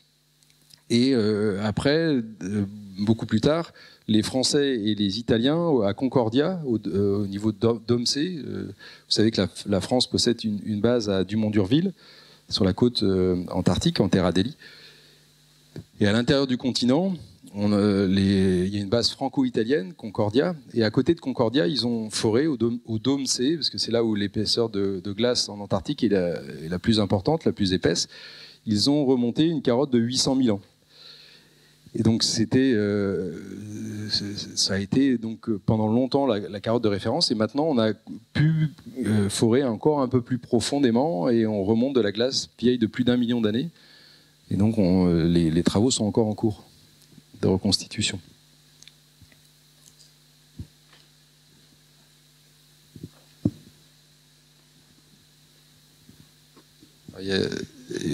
question ici, et puis le monsieur aussi après là. Donc il y a une route commerciale qui est en train de s'ouvrir pour aller plus rapidement vers l'Asie. Oui. Et beaucoup de pays s'y intéressent, notamment les États-Unis qui vont, je crois, lancer 40-50 constructions de brise-glace. Oui. Donc quelle va être la conséquence au niveau des glaciers? Tous ces passages de brise-glace et après de navires porte-conteneurs, par exemple. Alors, directement, aucune conséquence parce que les bateaux vont passer par la mer et la mer, quand elle est gelée, c'est de la banquise, c'est de l'eau de mer salée qui gèle en surface, qui fait 3 ou 4 ou 5 mètres d'épaisseur maximum. Et donc ça n'a pas de conséquences directes sur les glaciers qui sont de la glace d'eau douce sur les continents, mais indirectement, le fait qu'il n'y ait plus de banquise, c'est ce que je vous disais tout à l'heure, ça a une conséquence importante sur le réchauffement à l'échelle du bassin arctique. Donc, votre question, c'est à la fois s'il n'y a plus de banquise, donc des routes commerciales pourraient éventuellement se mettre en place pour éviter de passer soit par Panama, soit par le canal de Suez, soit faire des grandes routes. Et effectivement, entre les zones de production à l'échelle mondiale que sont l'Asie du Sud-Est, la Chine, pour ne pas la nommer, et des centres de consommation que sont l'Europe, bien, au lieu de passer par les routes habituelles que l'on connaît en 2025, eh bien, il est envisagé de passer soit directement par le pôle Nord et le bassin arctique et le détroit de Bering, soit de longer le passage du nord-est en longeant les côtes russes, et ça suppose d'être amis ou alliés, ou je ne sais pas comment le dire, avec la Russie. Alors pour la Chine, ça ne pose pas de problème. Mais pour les transporteurs maritimes occidentaux, je ne suis pas sûr qu'ils aient des droits de passage faciles. Et après, ça pose aussi des problèmes. Alors le passage du nord-ouest par le Canada est pratiquement condamné sur le plan des routes maritimes. Et c'est très hypothétique de pouvoir utiliser la route du pôle Nord direct en passant par le détroit de Bering. Alors certes, l'été, il pourrait y avoir à partir de 2040 ou 2050 des étés sans banquise, auquel cas vous n'avez même pas besoin de brise-glace pour traverser le bassin arctique. En revanche, ça vous limite le temps de passage sans brise-glace dans l'année qui est extrêmement réduit. Très peu de temps. Donc d'un point de vue économique, c'est pas forcément très rentable, mais il y a des travaux qui ont été réalisés, notamment par un géographe canadien qui s'appelle Frédéric Lasser. Si vous voulez en savoir plus sur ce domaine-là, il a publié des travaux très intéressants sur ces routes maritimes de l'Arctique. En revanche, sur les conséquences sur les glaciers terrestres, le fait qu'il y ait du trafic maritime, je ne suis pas sûr que ça améliore la situation des gaz à effet de serre, sauf si vous avez des bateaux à propulsion avec des carburants qui ne polluent pas. Mais en tout cas, de manière indirecte, c'est surtout le fait qu'il n'y ait plus de banquise qui va accélérer le réchauffement climatique de l'Arctique et malmener les glaciers terrestres. Je crois qu'il y avait le monsieur avait une question à partie de l'amphi. Merci. Que pensez-vous quelle est l'influence de la glace quand elle fond, qui est douce, sur les courants marins? Et qu'est-ce qui va se passer qu'est-ce qui pourrait se passer à quelle échéance? Alors, je suppose que vous faites référence à des articles de presse ou des magazines qui ont ces dernières années, ces derniers mois, fait leur grand titre de la fin de la dérive nord-atlantique et ce grand courant qui prend naissance dans le golfe du Mexique, qui traverse l'océan Atlantique, qu'on appelle le Gulf Stream à sa naissance, et qui ensuite nous apporte des hivers doux à l'échelle de l'ensemble de la façade atlantique européenne, jusque dans la mer de Barents, au nord de la Norvège, où on peut naviguer à plus de 70 degrés de latitude nord sans brise-glace, puisque ce courant marin vous apporte suffisamment de douceur pour permettre la navigation sans glace de mer, alors que le Saint-Laurent, vous ne pouvez pas le pratiquer une partie de l'année alors que vous êtes à la latitude de Bordeaux.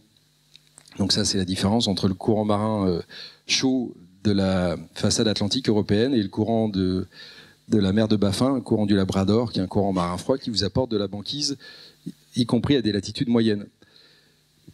Or, dans les scénarios où les gens aiment bien se faire peur, il est évoqué la fin de cette circulation océanique de surface pour l'Europe occidentale, avec comme conséquence des hivers qui seraient très froids et le retour de la glace. Et donc on inverse le scénario.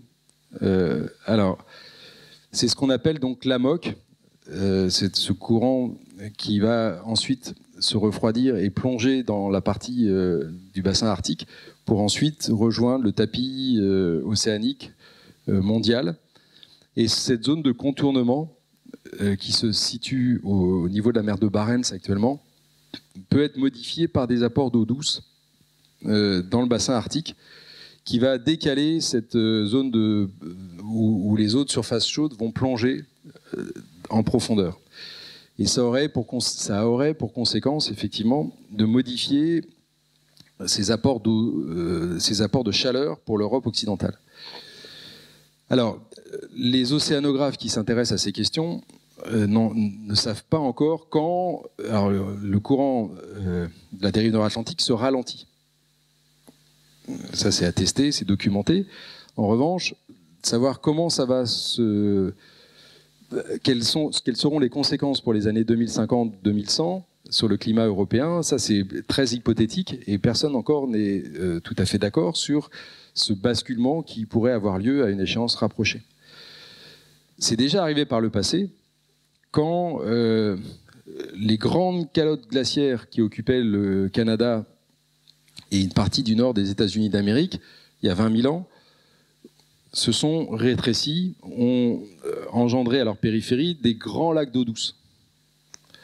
Et quand les calottes glaciaires se sont rétrécies, ces lacs d'eau douce se sont vidangés dans l'Atlantique Nord, apportant d'un seul coup des quantités colossales d'eau douce, donc en surface, parce que moins dense, et ont perturbé cette remontée de la dérive nord-atlantique, basculant l'Europe dans une période froide, qui est très bien documentée, à la fois sur toutes les carottes sédimentaires lacustres de l'Europe occidentale, dans les carottes marines, sur d'autres éléments, et qu'on arrive très bien à dater, mais qui sont la conséquence d'un phénomène brutal, avec des quantités d'eau colossales qui sont apportées en une seule période de temps très courte. Et là, on n'a pas du tout la même configuration aujourd'hui. Donc on ne peut pas faire l'analogue de ce qui s'est passé il y a 8200 ans ou il y a 10 000 et quelques années par rapport à ce qui pourrait se passer à l'horizon 2100 ou 2200 ou 2300.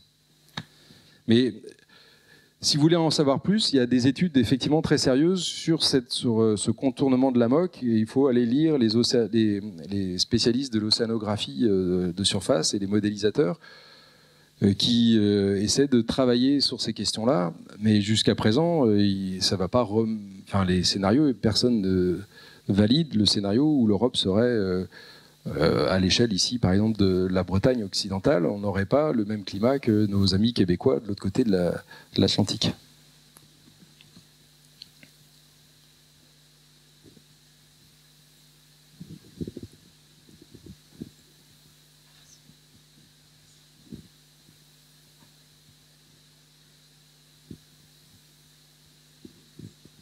Ouais, s'il vous plaît. Oui, pardon. Non, dans la même, peut-être dans la suite de ça, les conséquences peut-être indirectes de cette modification de l'eau douce disponible. Si une grande partie de l'eau douce disponible, notamment dans les glaciers, vient se disparaître ou se transformer en eau salée, est-ce que ça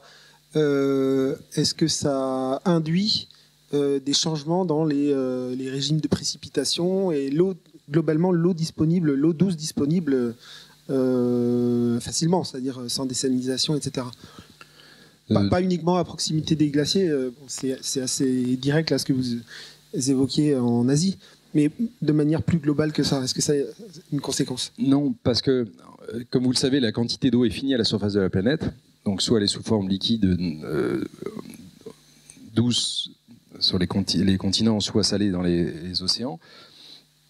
Et ou alors elle est capitalisée sous forme de glace. Donc on a une quantité finie d'eau qui va se répartir en état de vapeur, liquide ou solide. Dans le cas d'un réchauffement climatique, on a plus d'évaporation à l'échelle mondiale. Donc on a plus de précipitations. Donc on aura moins de neige parce que la température sera plus élevée. Donc il neigera moins et il pleuvra plus. Mais on aura plus de pluie. C'est ce qu'on voit déjà parfois chez nous. On se dit, mais finalement, il y a des régions du monde où le réchauffement climatique se traduit par plus de précipitations, plus d'inondations. Et donc, globalement, à l'échelle planétaire, une Terre qui se réchauffe plus, avec un scénario à plus de degrés, plus 3 ou plus 4, on va avoir plus d'évaporation potentielle, plus de précipitations, et donc plus d'eau disponible à l'état d'eau douce, puisque finalement, en s'évaporant, ça reste ce qui est précipité et de l'eau douce. Donc non, on aura une redistribution des précipitations à l'échelle de la planète. La géographie des précipitations va être perturbée, va être modifiée, mais on aura plus de pluie à l'échelle mondiale. Des régions qui sont arides, elles ne seront pas plus arrosées pour autant, pour une grande partie d'entre elles, parce qu'il n'y a pas de potentiel d'évaporation, et donc si on augmente le thermostat, ça ne fera pas plus de précipitations. Donc, en revanche, pour les potentiels de précipitation, les régions qui sont proches d'un potentiel de précipitation, comme ici en Bretagne ou même en Méditerranée, on peut avoir plus de précipitations, et la difficulté, c'est la répartition temporelle de ces précipitations. Donc on pourra avoir, par exemple, en Méditerranée, des sécheresses plus longues, mais on va avoir des phénomènes de précipitation automnale, avec des précipitations cévenoles et autres, des mécanismes qui font qu'on va avoir beaucoup de pluie en 24 heures ou en 36 heures, avec des cumuls de précipitations qui sont de l'ordre de 300-400 mm en 24 ou 36 heures. Et le reste de l'année, on va être des mois et des mois avec de la sécheresse, ce qui s'observe en ce moment dans les Pyrénées orientales. Donc, à l'échelle mondiale, ce qu'il faut retenir, c'est plus il fait chaud, plus il y a d'évaporation, plus il y a de précipitation.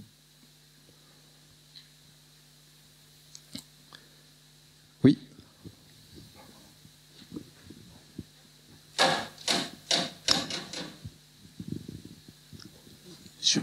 Nous qui sommes bretons, y avait-il des glaciers en Bretagne et quand est-ce qu'ils ont disparu? Bon, vous avez répondu. Il n'y en a jamais eu.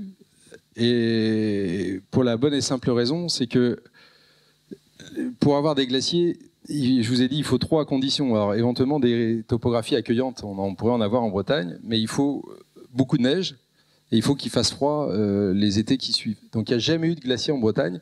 L'extension spatiale des glaciers, alors je ne vous ai pas mis de carte, mais vous en avez dans l'Atlas des glaciers.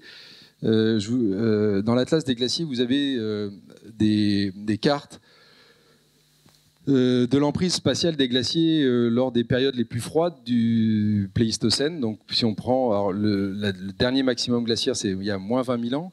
Il y avait des glaciers dans le bassin de Londres, pardon. Il y en avait en Irlande, il y en avait en Écosse évidemment, dans le Pays de Galles, mais il y en avait absolument pas du tout en Normandie, en Bretagne. Il n'y a jamais eu de glacier en Bretagne, en Normandie. Pendant tout le Quaternaire, il n'y a jamais eu de glacier en Bretagne. En revanche, il y a plusieurs centaines de millions d'années, quand il y avait une chaîne de montagnes qui s'appelait la chaîne hercynienne, qui pouvait culminer à plus de 5000 mètres d'altitude, on a pu avoir des glaciers à cette époque-là, mais il y a des centaines de millions d'années. Donc, lors de la dernière période froide, qui est des dernières périodes où il a fait froid au cours du Quaternaire, les 2,58 millions d'années qui nous séparent de l'actuel, il n'y a jamais eu un glacier en Bretagne. Les plus proches étaient chez nos voisins des îles britanniques.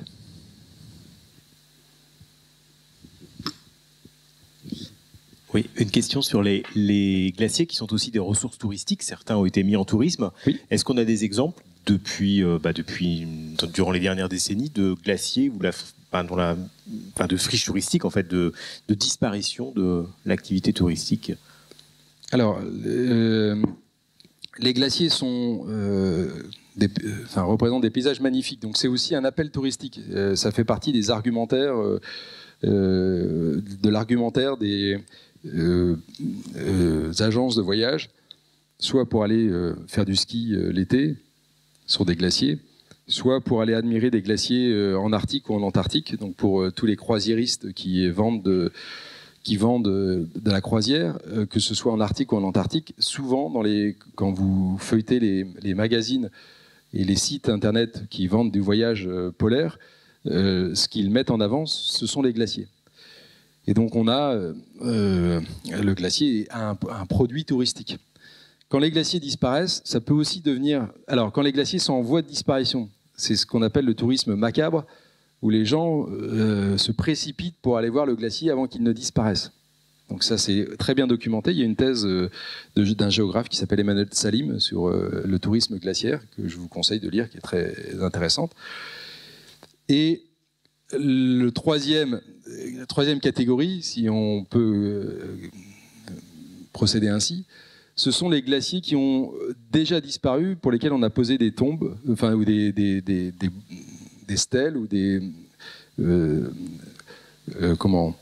marques qui attestent que jadis, il y avait un glacier à cet endroit-là et qu'il est mort, il a disparu en telle année. Donc ça, on retrouve ça en Islande, où je vais souvent pour mes recherches. Il y a des glaciers qui ont disparu dans les dernières années. Donc il y a des cérémonies de disparition des glaciers. On va poser une stèle, on va faire une cérémonie. Il y a la même chose a été faite dans les Pyrénées, je crois que la semaine dernière ou il y a 15 jours. Donc évidemment, il y a un tourisme glaciaire qui se...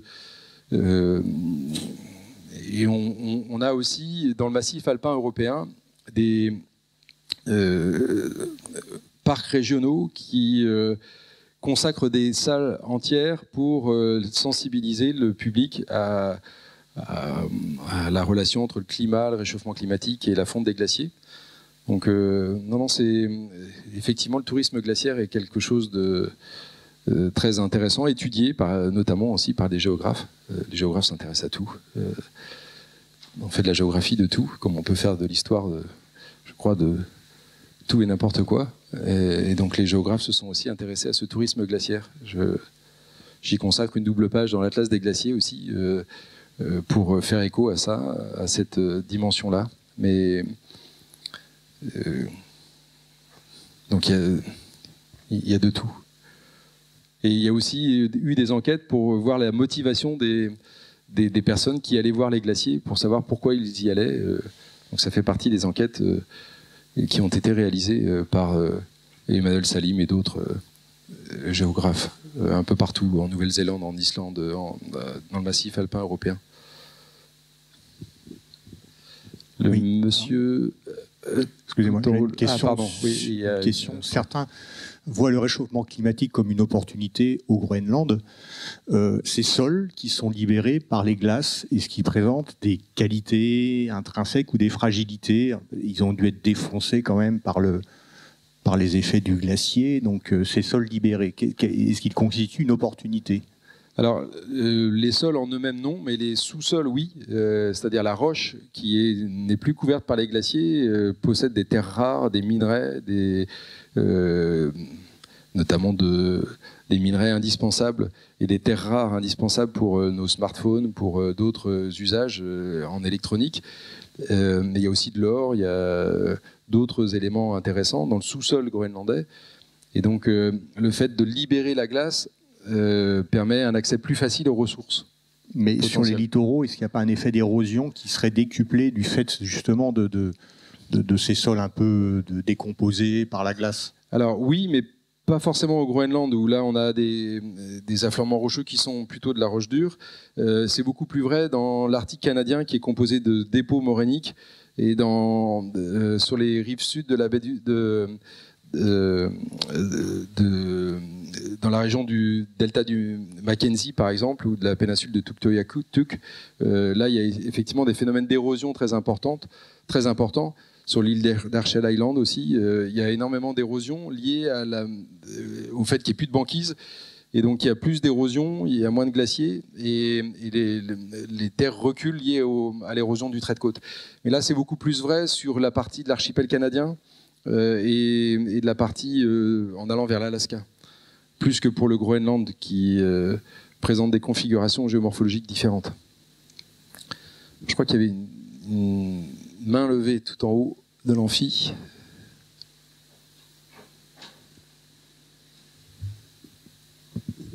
Oui, vous nous avez expliqué que dans la zone arctique, le réchauffement de ces dernières années avait été considérablement plus important que le réchauffement des autres régions de la planète.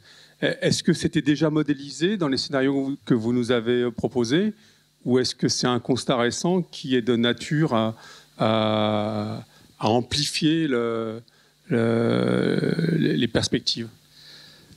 Alors c'est documenté depuis déjà longtemps, donc c'est intégré dans les modèles, c'est intégré dans la modélisation. L'Arctique se réchauffe beaucoup et c'est aussi dans l'Arctique qu'on va retrouver des glaciers comme les glaciers du Groenland qui, pour le potentiel d'élévation du niveau marin, ne sont pas négligeables. Et ça, c'est véritablement dans ce bassin arctique que l'on modélise, mais les modèles climatiques qui envisagent des scénarios d'élévation de la température prennent en considération l'amplification arctique et cette disparition de la banquise, parce que ça modifie radicalement les températures de l'Arctique et donc des échanges avec les latitudes moyennes. Et dans toute la modélisation climatique, les excès climatiques avec des périodes de très grand froid, des périodes de redoux liées au vortex polaire qui descend en latitude très bas ou au contraire remonte, est en partie une des conséquences de cette disparition de la banquise. Et donc c'est intégré dans les modèles climatiques, c'est ce qui explique parfois qu'il fait moins 30 ou moins 40 chez nos amis canadiens ou dans le nord des États-Unis d'Amérique, côté Atlantique, et que pendant le même laps de temps, nous, on bénéficie, donc eux, ils sont sous des grandes descentes d'air froid polaire, et au contraire, en Europe, on a très chaud, on est en t-shirt pratiquement au mois de mars ou au mois de février, parce qu'on a un redout très important à ce moment-là de l'année. Et ça fait partie des conséquences et de la modélisation, une des conséquences de cette modification arctique, et de cette amplification arctique que l'on retrouve aussi aux latitudes moyennes. Merci. Je vous en prie.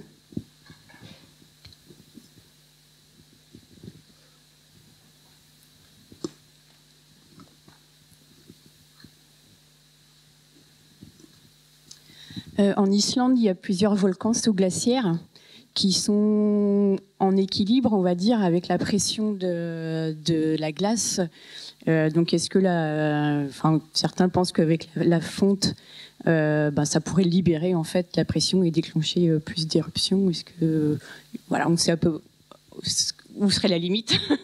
Alors, c'est extrêmement bien documenté. Vous avez effectivement en Islande, notamment sous le Vatnajökull, qui est le grand glacier du sud de l'Islande, qui est le troisième plus grand glacier à l'échelle, le quatrième plus grand glacier à l'échelle du monde, après l'Antarctique, le Groenland, la Nouvelle-Zélande, et puis après le Vatnajökull. Donc on a un grand glacier, et comme vous le savez, vous l'avez évoqué, vous avez du volcanisme actif sous-glaciaire. Donc qu'est-ce qui se passe? La chaleur émise par les remontées magmatiques entraîne une fonte de la partie de la semelle du glacier. Et ça crée des lacs sous-glaciaires et des poches d'eau sous-glaciaires qui se vidangent de temps en temps. Et ça donne des jökulhlaups, des crues éclairs, et qui dévastent notamment les sandures du sud de l'Islande et qui détruisent la route numéro 1 avec les ponts qui enjambent cette partie-là. Et l'autre conséquence, pour répondre plus directement à votre question, c'est qu'effectivement, plus on va avoir de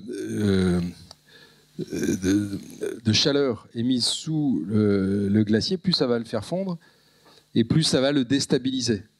D'un autre côté, quand vous regardez le Vatnajökull, il est régulièrement vidangé, puisque vous allez avoir régulièrement des poches d'eau qui vont atteindre les seuils topographiques sous la calotte du Vatnajökull et qui vont se vidanger sur les sandures en aval. Mais le Vatnajökull, globalement, il se porte bien, puisqu'il est très bien alimenté par beaucoup d'humidité. Il pleut plus de 4 ou 5 000 mm de précipitations par an sur le Vatnajökull. Donc c'est 4 années de précipitations à Brest par an. Donc il est extrêmement bien alimenté. Donc c'est globalement un des glaciers qui résiste le mieux au réchauffement climatique. Alors ça ne veut pas dire que de temps en temps il ne se vidange pas, parce que le problème de ces glaciers, notamment de ce Vatnajökull, c'est qu'il est dans une configuration complètement différente des autres glaciers, puisqu'il a une cocotte minute, il est assis sur une cocotte minute. Donc de temps en temps, ça déborde. Et l'autre conséquence, ça c'est très bien documenté à l'échelle de plusieurs dizaines de milliers d'années, quand l'Islande était recouverte complètement par une calotte de glace, il y a encore 15 000 ans, quand les glaciers ont commencé à fondre avec le réchauffement climatique à l'échelle mondiale, eh bien, on a eu, vers à peu près 10 000 ans, des glaciers qui ont la configuration qu'on retrouve aujourd'hui. Mais ça veut dire qu'il y a beaucoup de terres qui ont été libérées du poids des glaces en Islande entre moins 15 000 et moins 10 000 ans. Que s'est-il passé? Il y a eu un accroissement de l'activité volcanique, puisque finalement les chambres magmatiques n'étaient plus contraintes par le poids de la glace, et donc ça a entraîné un accroissement de l'activité volcanique sur ce laps de temps entre moins 15 000 et moins 10 000, et ça a continué jusqu'à moins 8 000 ans à peu près. Donc là, il y a eu une recrudescence de l'activité volcanique liée à la disparition des glaciers. Et ça, c'est documenté très très bien en Islande, c'est aussi documenté en Alaska, où vous retrouvez des glaciers avec des volcans à proximité, et c'est extrêmement bien documenté aussi dans les Andes, où on retrouve le même contexte, glaciers sur volcans, disparition des glaciers, réactivation, accroissement de l'activité volcanique. Donc à l'échelle des temps géologiques récents, c'est extrêmement bien documenté dans différentes régions du monde. Bien, s'il n'y a pas d'autres questions, on va remercier Denis Mercier de son intervention. Juste pour compléter, Denis, tu as évoqué les 1200 mm de Brest, il pleut beaucoup moins à Lorient. Oui, mais plutôt autour de 800 mm. Je savais, mais j'avais pas le chiffre en tête, donc je voulais pas m'avancer et raconter des bêtises. Je tiens à vous rassurer. Donc un grand merci à Denis d'avoir accepté notre invitation.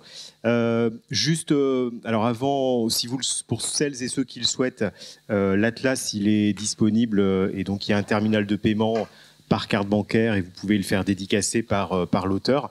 Quelques informations complémentaires, toujours dans ce champ, dans ce champ de la science avec et pour la société. On va bientôt rentrer avec le mois d'octobre dans la période de la fête de la science. Donc je vois la directrice de l'espace des sciences Maison de la Mer qui est présente et je la remercie.